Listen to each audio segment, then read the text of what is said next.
Some stories don't begin with a person. They begin with a light. A small green pulse across dark water. Steady, indifferent, impossibly far. Like the future pretending it can be held in your hand. In the summer of 1922, when America is drunk on its own glow, jazz spilling into the night, fortunes multiplying in whispers, prohibition turning crime into opportunity, Nick Carraway comes east from the Midwest, believing he's stepping into progress. He rents a modest little house in West Egg, where new money rises quickly and shows itself loudly, where wealth still feels like a costume someone hasn't learned to wear naturally. Across the bay sits East Egg, older and smoother, where money feels like inheritance and certainty.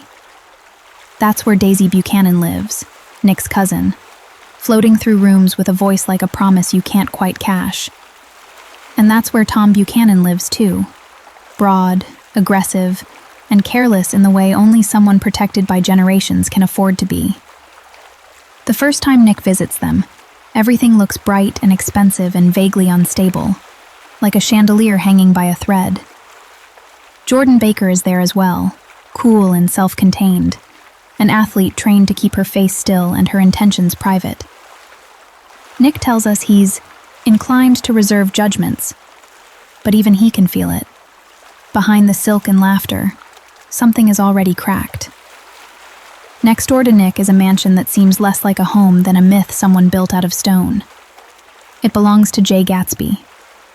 Every weekend it erupts into music, lights, champagne, and strangers who don't need invitations because the house itself is the invitation.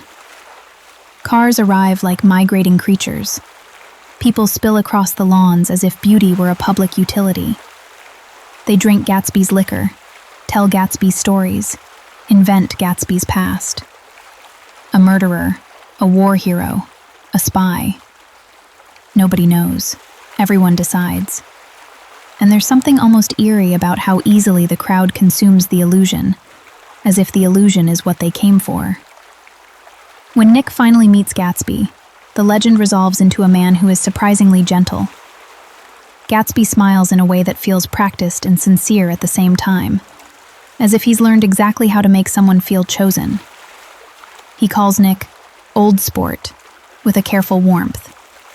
He is polite, composed, and yet unmistakably strained, like someone holding his breath for a moment that has been delayed too long. Long before Nick understands why, he sees Gatsby alone at night, the party gone and the laughter extinguished, standing at the edge of his lawn with his arms stretched toward that distant green light at the end of Daisy's dock.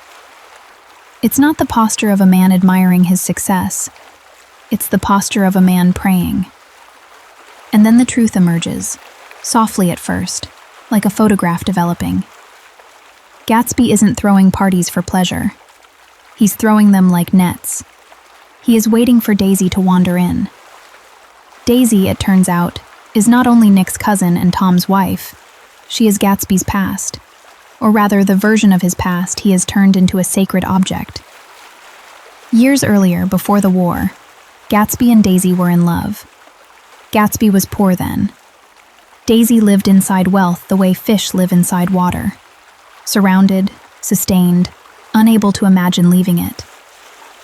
Gatsby went away, Daisy married Tom, and the world kept moving. But Gatsby did not move with it. For him, the story wasn't over, it was interrupted. And interruption, in Gatsby's mind, can be fixed. Nick becomes the bridge. Gatsby asks him to arrange a meeting, and when Daisy and Gatsby reunite, it is awkward in the way real life always is when it finally meets a fantasy that has been rehearsed for years. Gatsby almost trembles under the pressure of his own longing. Daisy cries. Gatsby watches her as if he's watching time itself return. For a brief stretch, it looks like the dream might be rewarded.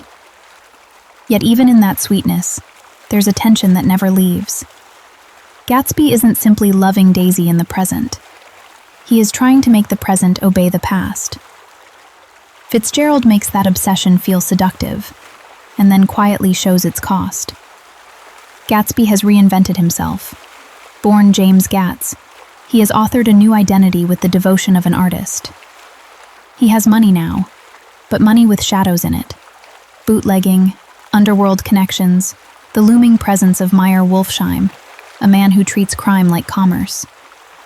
Gatsby's wealth can buy silk shirts and a yellow car and a mansion full of music, but it can't buy what he truly wants, which is not Daisy as she is, but Daisy as she was, an unspoiled moment he believes still exists somewhere, waiting to be retrieved. Meanwhile, beneath the glitter of the eggs in Manhattan, the novel reveals the world that holds this glamour up. Tom's affair with Myrtle Wilson drags Nick into the Valley of Ashes, an industrial wasteland between Long Island and the city. It is gray, dusty, exhausted, a place where dreams go to be processed into smoke.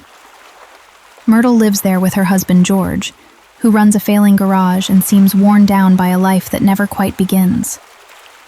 Over the valley loom the faded eyes of Dr. T.J. Eckelberg on a billboard, huge, watching, empty. People want those eyes to mean something, to be judgment, to be God. But the cruel trick is that they are only paint. The world watches, yes, but it does not necessarily care. As Gatsby and Daisy drift back toward each other, Fitzgerald tightens the heat, the pressure, the sense that something is coming. Tom notices. He may not cherish Daisy, but he will not be replaced. Possession is its own kind of love in his world. On the hottest day of the summer, the group drives into Manhattan and ends up in a suite at the Plaza Hotel, where everything finally breaks open. Gatsby, unable to endure ambiguity any longer, demands what his obsession has always demanded. Daisy must say she never loved Tom. Not, "I love you now," not, "I choose you," but, "I never loved him." Gatsby needs a clean rewrite of history. He needs the past to become a script he can edit, and Daisy cannot do it. She wavers, frightened by Gatsby's intensity and pulled by Tom's brutal certainty. Tom exposes Gatsby's criminal origins and laughs at the idea that Gatsby could truly enter their class. In that moment, the dream collapses, not because Gatsby lacks money, but because time refuses to cooperate. Gatsby discovers a truth so simple it feels like a curse. You cannot repeat the past, because the past was never as perfect as the story you built to survive it.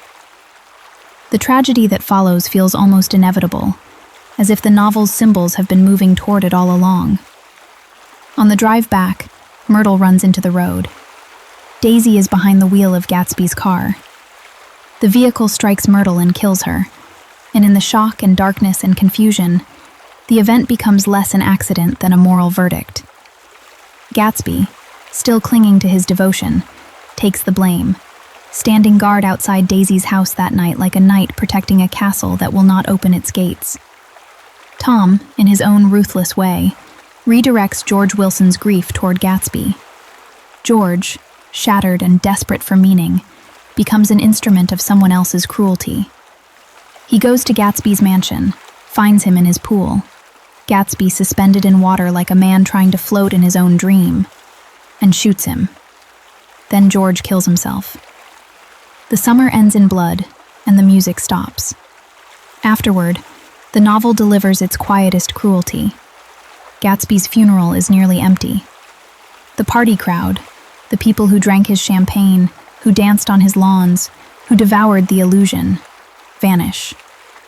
Daisy and Tom disappear into their wealth, insulated from consequence, as if money were not only comfort, but camouflage. Nick, who has been watching all summer, finally sees the pattern clearly. Some people break things and let other people clean up the glass. And yet Fitzgerald doesn't leave us with simple hatred. He leaves us with something more complicated and more painful. A kind of grief for Gatsby's capacity to believe. Gatsby is ridiculous, yes. His dream is too absolute, his vision too narrow, his faith too stubborn. But his flaw is also his most human quality. He reaches. He commits. He builds an entire life around the hope that love can be preserved like an artifact, that a feeling can be made permanent, that the past can be retrieved if you are devoted enough. That is why the green light matters. It isn't just Daisy. It's the way we all create a distant point and tell ourselves, if we reach it, we will become whole. The novel suggests that obsession is not always loud and violent. Sometimes it is elegant, well-dressed, and smiling. Sometimes it throws parties. Sometimes it calls itself love. But underneath, it is a refusal to accept time's one unbreakable rule. Everything changes, and the version you want most may already be gone. When Nick leaves New York, he carries more than disgust. He carries a haunted clarity. Gatsby's dream was bright enough to illuminate a whole season, and still it couldn't withstand reality. And as the story closes, it doesn't feel like the end of one man. It feels like the end of an illusion we all secretly share. The belief that if we just try harder, desire can outrun time. So the final emotion of The Great Gatsby isn't only tragedy, it's recognition.